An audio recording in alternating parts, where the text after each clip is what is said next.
I hate that we only seem to talk when there's another terrorist attack, but I think that going forward, we should probably talk on an occasional basis when a terrorist attack didn't happen so we can keep people vigilant to prevent them. Does that make sense?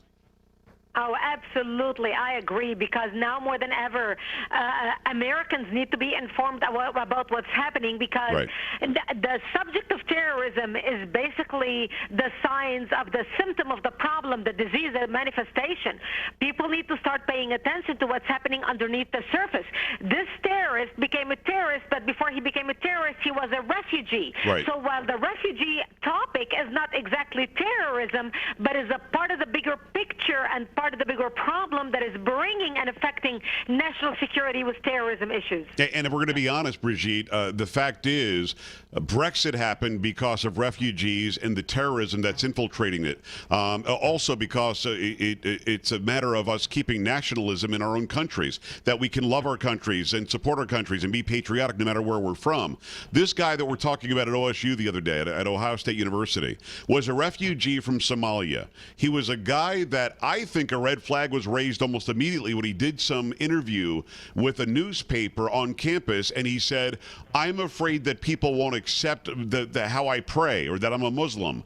Is that a red flag? Should we start wondering when people come here, aren't acclimating to our value system, aren't acclimating to our culture, and immediately they're calling out, even though he was given all the benefits, free school, free stuff, welcome to the free America, he immediately started complaining that he was afraid it wouldn't be the right place for him. Is that a sign?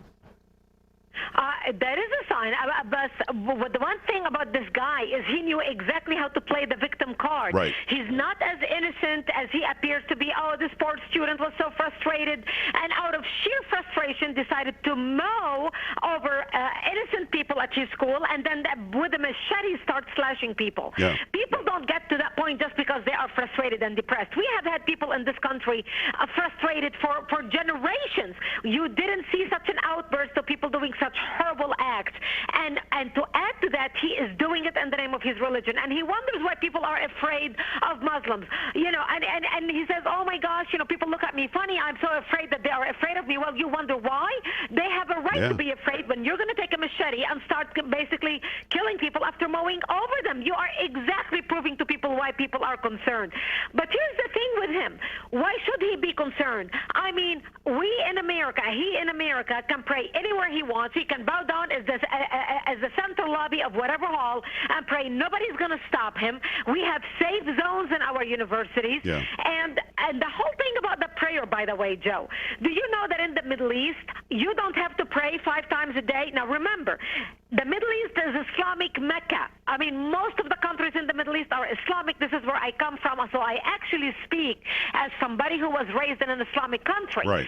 Do you know that Muslims don't have to pray 5 times a day? They can actually borrow the prayers and do them when they can. So if you miss the morning prayer, or if you miss the noon prayer because you are working, you can save them and make up for them in the evening at 5 o'clock. So are we being lied to because we don't understand it very well? We're being lied to that we have to put prayer, special prayer rooms in every business, in every university, in every high school. We have to now put some sort of foot bath in state-run universities and also in prisons. I mean, are we being lied to? They really don't have to pray exactly at this time every single day?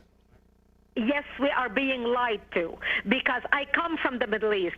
I have never once, growing up in the Middle East, and by the way, I left the Middle East, I was 24 years old. Right. Never once in my school there was a foot washing basin. Never once at a Beirut airport there was a foot washing basin. Never once at a hospital there was a mosque or a prayer room. Never once at any public building there was any prayer rooms, or men could take a prayer break so they can go pray. Nonsense. If this does not happen in the Middle East, why are they doing it in America? They're doing it in America because they know that the American people do not understand their religion. They are gullible, and they're going to buy anything in the name of multiculturalism and diversity. And after all, the Muslim Brotherhood plan points out exactly how brothers who are here in America to resettle America should play Americans and should use buzzwords that work for Americans, such as interfaith, diversity, multiculturalism. They actually say that if you use these buzzwords with Americans and incorporate them into your language, you will have Westerners lapping from the palm of your hand like dogs.